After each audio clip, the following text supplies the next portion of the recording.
Hari ini saya akan menjelaskan mengenai objective assessment khususnya untuk ROM. ROM adalah mengukur lingkup gerak sendi. Saya akan menyebutkan untuk yang dijoin ya. Untuk peralatan yang diperlukan adalah goniometer. Teman-teman pasti sudah tahu ada 3 bagian dalam goniometer. Yang pertama ada axis,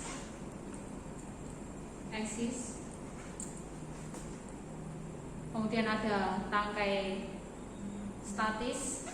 Yang tangkai statis itu yang tidak ada anak-anaknya, dan ada tangkai dinamis, di mana axis akan mengikuti axis tubuhnya yang akan diukur.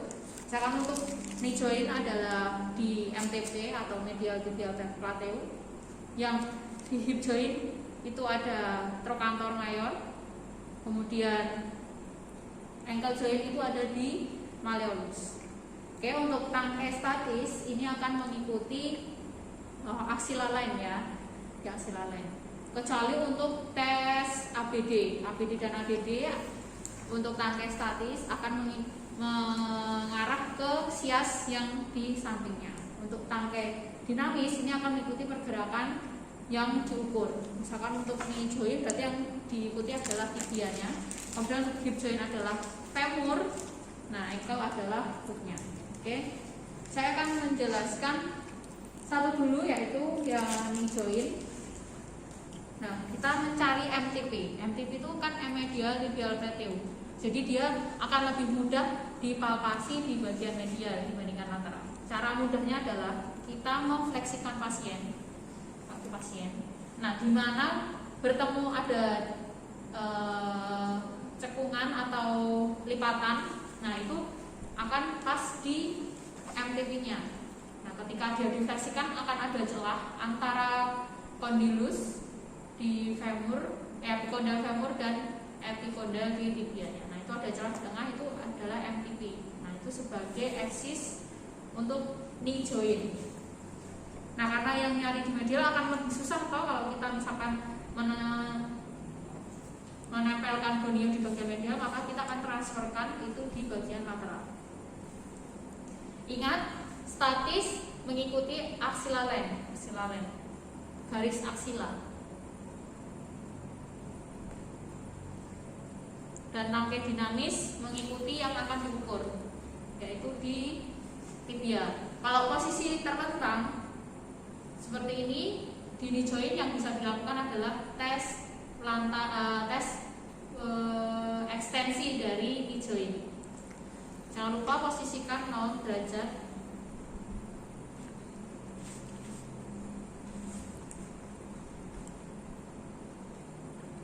Kemudian mintalah pasien untuk melakukan ekstensi knee joint. Ekstensi. Jangan lupa ini trik, kalau pasien tetap melakukan seperti ini yang bergerak hipnya ya. Ekstensi itu khusus untuk knee joint saja. Oke, berarti ini dia tidak bergerak lagi, 0.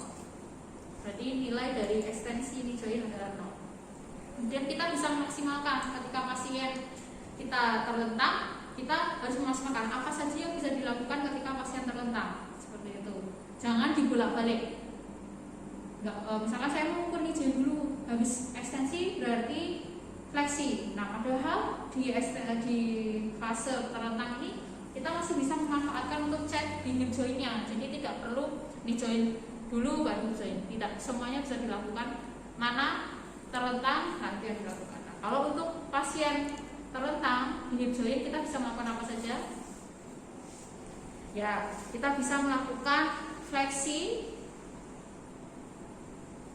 ABD dan ADD.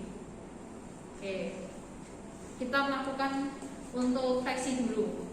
Nah, hip joint aksisnya di mana? Ya, di trochanter major. Oke, jangan lupa aksis dari goniometer diletakkan di trochanter major. Oke, gimana caranya untuk mencari trochanter major? Nah, kita dengan memfleksikan kakinya pasien, kemudian di internal dan eksternal rotasikan. Di mana itu? ada yang bergerak, gejala yang bergerak itu adalah trochanter mayor. Ingat, letakkan eksisnya di trochanter mayor. Tangkai statis mengikuti aksial line dan tangkai dinamis mengikuti pergerakan dari femur. Coba, yang pertama dilakukan adalah pasien secara aktif. Apa itu maksudnya? Pasien menggerakkan secara sendiri. Misalkan teman-teman dapat, kok harusnya 130 atau 120, kenapa pasien cuma hanya bisa 90 derajat? Coba dipasifkan, yaitu dengan bantuan kita atau bantuan oleh terapisnya. Oke, silakan. Kalau ini saya contohkan, kalau saya di depan sini kan ketutupannya. Ini sudah mentok. Coba lagi. Nah, baru kita mengikuti pergerakan dari femurnya. Sudah mentok? Sudah.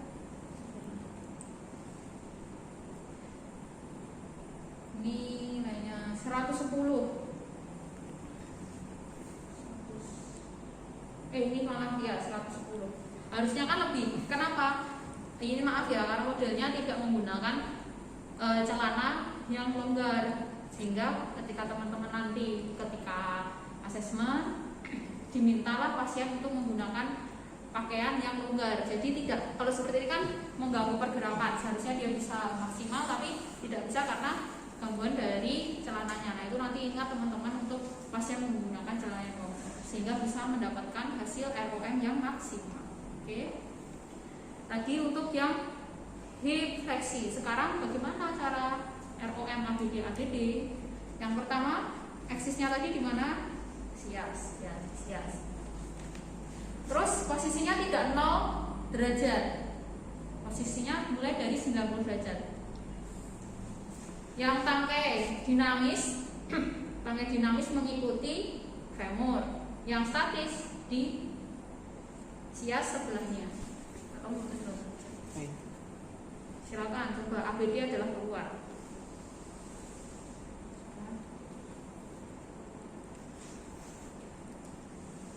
Nih dapat 90 derajat, sekarang menuju 130. Berapa tuh berarti? 40 derajat. Oke. Terus ABD sama ADD, tinggal sebaliknya, dia ke arah dalam. Nah, kalau kayak gini kesusahan loh menumpuk satunya, makanya yang satunya bisa di-ABD-kan dulu sehingga tidak mengganggu pergerakan yang kita tes. Yuk, bisa ADD sudah maksimal. Sudah. Walaupun kakinya yang bawah ini nyerong ke sana, yang diukur adalah femurnya. Sudah.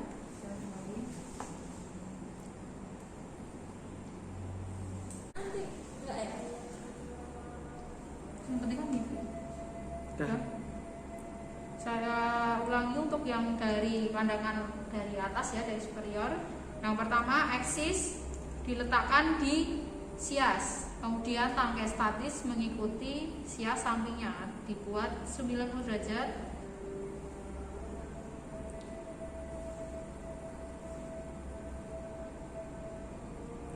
Seperti ini. Nah, kemudian kita minta pasien untuk meng-ABD-kan, mengeluarkan. Ini, kalau sudah maksimal kita ikuti. Seberapa, baru kita ambil. Ya, dari 90 ke 130, jadi 40 derajat.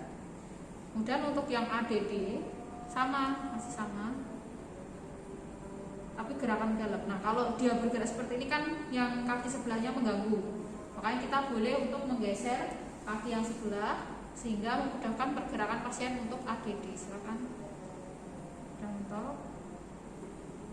Kita ikuti. Ya. Dari 90 derajat ke 120, berarti 30 derajat. Seperti itu. Untuk ABD.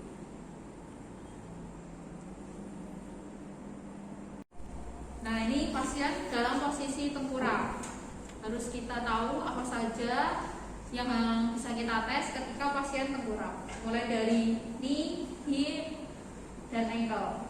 Ya. Untuk ankle joint nanti bisa bergerak inversi eversi, tapi dalam posisi ankle jointnya ini mengganggu. Oke, kita akan bahas lebih ke knee dan hip joint. Kalau knee, apa yang bisa kita lakukan ketika pasien tertengkurap?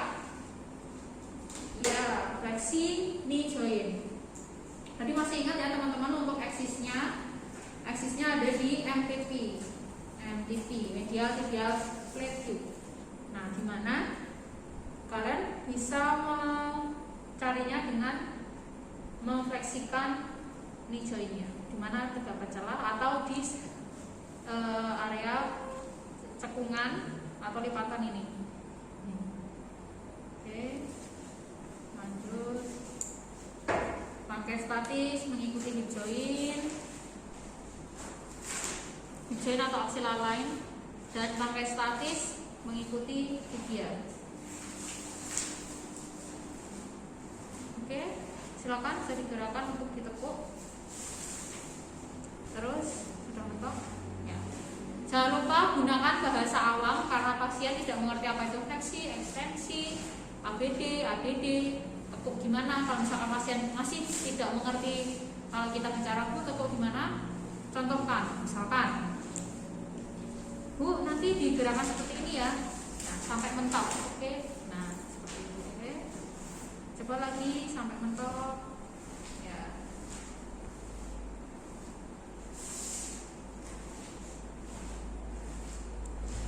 Sudah. Dapat 130. Knee joint sudah tadi.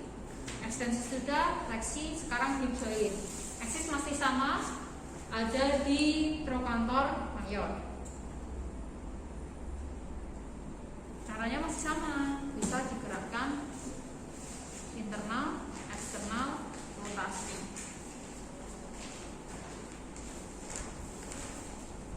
Nanti teman-teman, kalau saya kan ini supaya kalian tahu di mana letaknya. Nanti kalau kalian kesulitan seperti ini, boleh di samping sana ya, teman-teman nanti.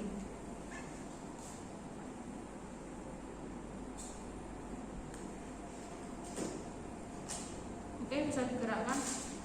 Ekstensi sudah mentok. Hati-hati, biasanya pasien bisa tipping. Artinya apa? Dia akan mengangkat sampai badannya mulai terangkat seperti ini. Ini tidak boleh. Harus di sini, nah hipnya saja yang bergerak ke atas.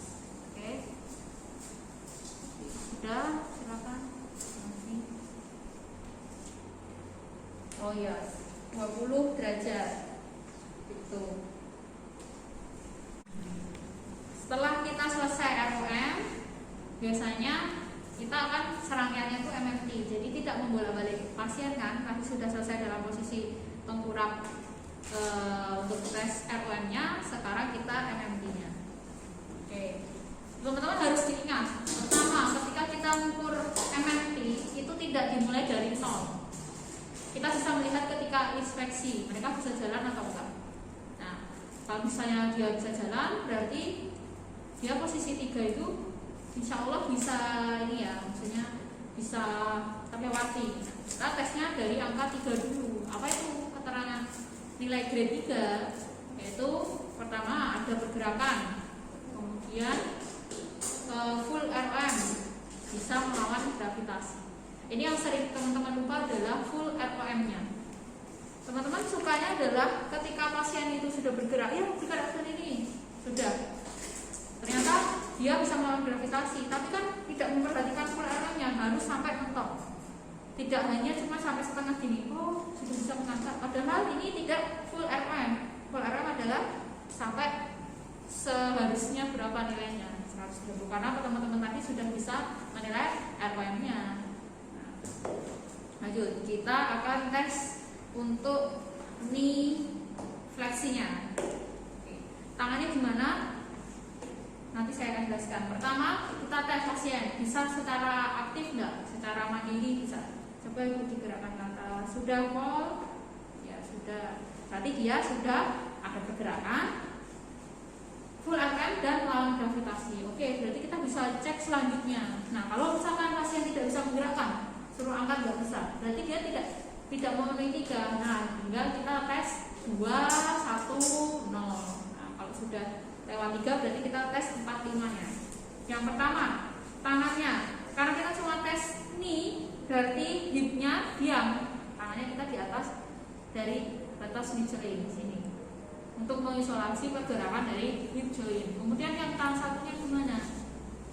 Semakin tangan kita di ujung, itu agak tahanannya akan semakin banyak. Kita tes untuk yang tahanan sedang dulu. Coba gerakan full ROM. Terus, nah ditahan sampai akhir. Teman-teman seringnya adalah, yuk Bu bergerak ke atas. Oh ya, tahanan minimal segini. Padahal itu tidak full ROM, itu salah, tidak boleh dilakukan. Oke? Tadi minimal sudah, kemudian maksimal. Bisa semakin ke ujung, boleh, akan semakin tangannya semakin berat. Terus. Nah, ya. Berarti ini nilainya 5 atau normal. Kemudian untuk hip joint apa yang bisa dilakukan, yaitu ekstensi. Sama, kita tes 3 dulu. Seperti apa? Coba digerakkan ke atas seperti ini. Nah, coba digerakkan.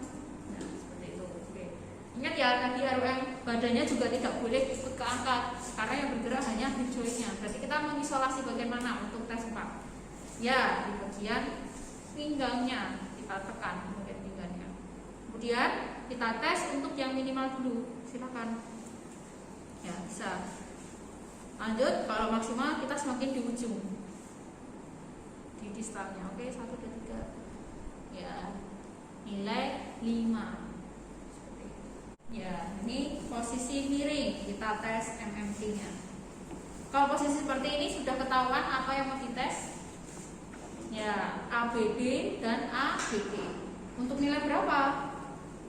Untuk nilai 3. Kenapa? Ya karena posisinya kalau digerakkan ke atas melawan gravitasi. Kalau dia terlentang itu tidak melawan gravitasi. Makanya kita kalau posisi seperti ini sudah ketahuan berarti dia bisa melawan gravitasi. Coba digerakkan ini ke atas ya ABD. Nah, seperti ini. Berarti dia bisa melawan gravitasi. Selanjutnya, bagaimana caranya untuk nilai 4? Oh ya, diingat posisinya harus lurus, tidak boleh melengkung. Jadi badan dengan ini agak mundur badannya agak mundur. Nah, terus harus lurus badannya, tidak boleh jengkrung, nggak boleh seperti posisi udang. Nah, seperti harus lurus. Gimana caranya bergerak ABD? ABD itu kan seluruh ini. ABD itu kan hip, berarti kita mengisolasi bagian pinggangnya. Kemudian nilai ketahanan minimal. Oke, coba digerakkan ke atas. Ya. Itu nilai 4. Nilai 5 semakin ke distal. Oke, 1 2 3 gerakkan ke atas. Nah, seperti ini. Ini untuk ABD. Bagaimana untuk ABD? Kan teman-teman bingung gimana ADD? ADD bukan untuk kaki yang sama, tapi untuk kaki yang sebelahnya. Karena kan untuk yang ini nggak bisa ke bawah, berarti harus ke atas toh. Yang pertama kita harus memegang kaki pasien yang bagian atas ini dan harus rileks, karena kalau misalkan nggak rileks bisa mengganggu yang pergerakan ADD tidak maksimal. Jadi pertama untuk cek ini digerakkan ke atas bisa, berarti ini bisa melawan gravitasi ADD-nya. Kemudian gimana untuk nilai minimal, tekanan minimal, sini silakan gerakkan. Sudah. Sekarang ini minimal, maksimal, ya bisa. Berarti nilainya 5 normal. Ini untuk ABD dan ADD. Selanjutnya tadi sudah dites untuk ROM posisi pasien terlentang. Bisa langsung ke posisi pasien terlentang, cek MMT. Yang bisa dilakukan apa aja? Knee joint ekstensi ya, hip joint fleksi dan fleksi aja. Kemudian ABD dan ADD untuk nilai 2, 1 dan 0. Seperti ini. Nah, ini posisi gimana untuk ekstensi? Sudah nggak bisa toh?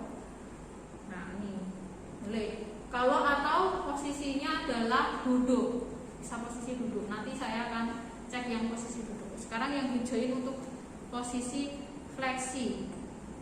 Tangannya seperti apa? Ini 3 dulu ya, 3 dia bisa enggak? Harus full. Oh ya, karena celananya mengganggu berarti dia tidak bisa full ya, ada gangguannya ya. So diusahakan untuk celananya tidak boleh yang ketat. Terus lanjut, tangannya di bagian pinggang. Nah, untuk ini minimal coba sampai full. Nah ya, full, nggak boleh cuma setengah seperti ini.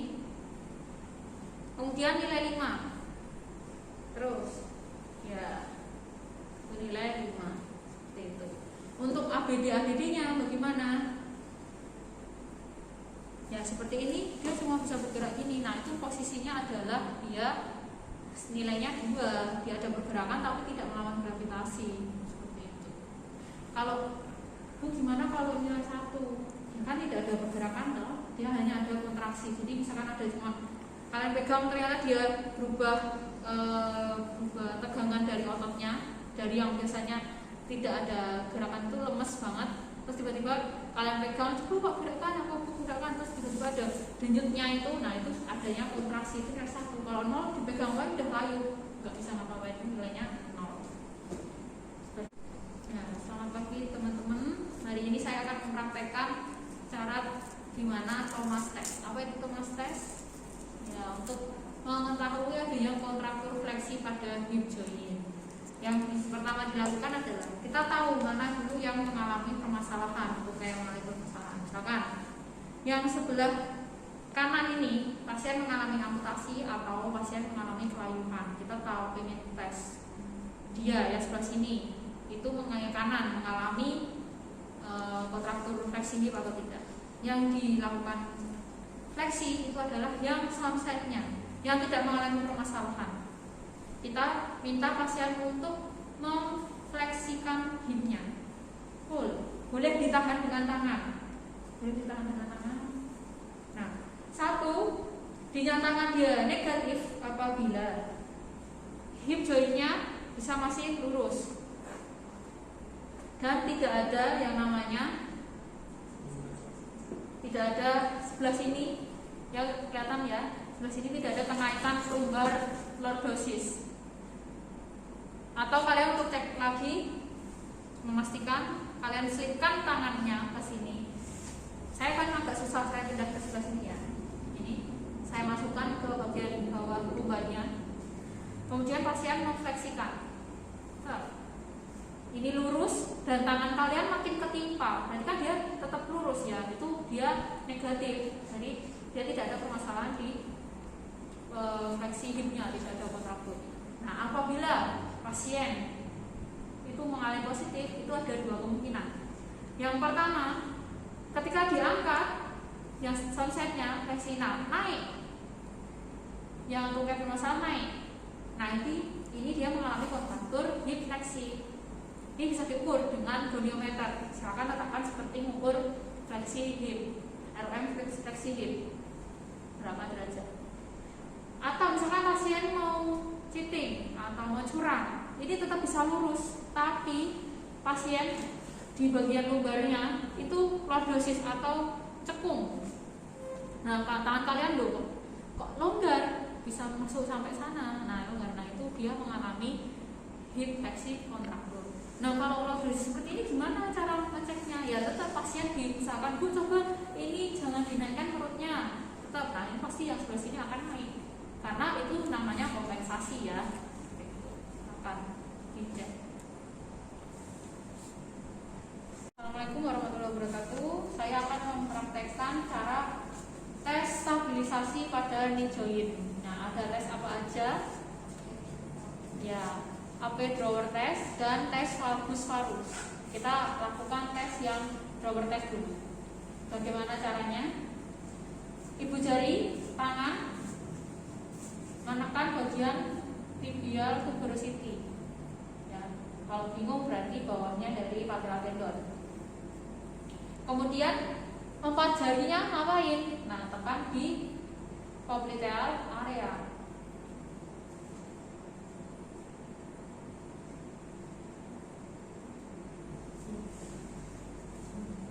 Sini. Kalau kita mau cek yang anterior drawer test, berarti ligamen apa? Anterior cruciate ligamen. Nariknya gimana? Ke belakang atau ke depan? Ya, ke depan. Jadi ditarik seperti ini. Oh ya, untuk posisi pasien tidak boleh full sampai belakang seperti ini. Harus sepertiganya menggantung. Jadi agak depan menggantung seperti ini. Jadi tidak boleh mepet ya, harus ada longgar di belakang. Tadi ibu jari di tibia cruciate dan 4 jari di popliteal area. Kita tarik ke depan. Kalau misalkan ada kerasa kelonggaran di situ, longgar atau tertarik ke depan, berarti dia positif anterior drawer testnya. Kalau posterior drawer test, berarti tinggal kebalikannya, kita tekan ke belakang. Ligamennya posterior cruciate ligamen. Belakang seperti ini. Sudah, ini anterior posterior drawer test. Untuk valgus harus tes, bagaimana? Kita valgus dulu. Valgus itu apa? X atau O? Valgus X ya. Berarti yang mana yang mengalami kerusakan? Medial atau lateral? Medial. Karena yang tertarik adalah ligamen bagian medial. Oke, yang terulur adalah ligamen yang sini medial. Berarti tangannya bagaimana? Yang sini tangan kiri, ini ke posisi kanan ya. Balik. Yang sini tangan kanan kita di bagian epikondalnya, bukan sini. Lateral dari femur. Yang medial kita di bagian medial dari tibianya. Kita tinggal tarik ini. Kalau ada pergeseran, berarti dia positif. Tapi kalau nggak ada, bukan seperti ini ya. Kalau ini namanya internal rotasi, nggak boleh di ujung sini, harus pas di sininya. Nah, sebalikannya kalau dia O atau valgus, itu berarti tangan kiri di epikondal femur, yang kanan di lateral dari tibia.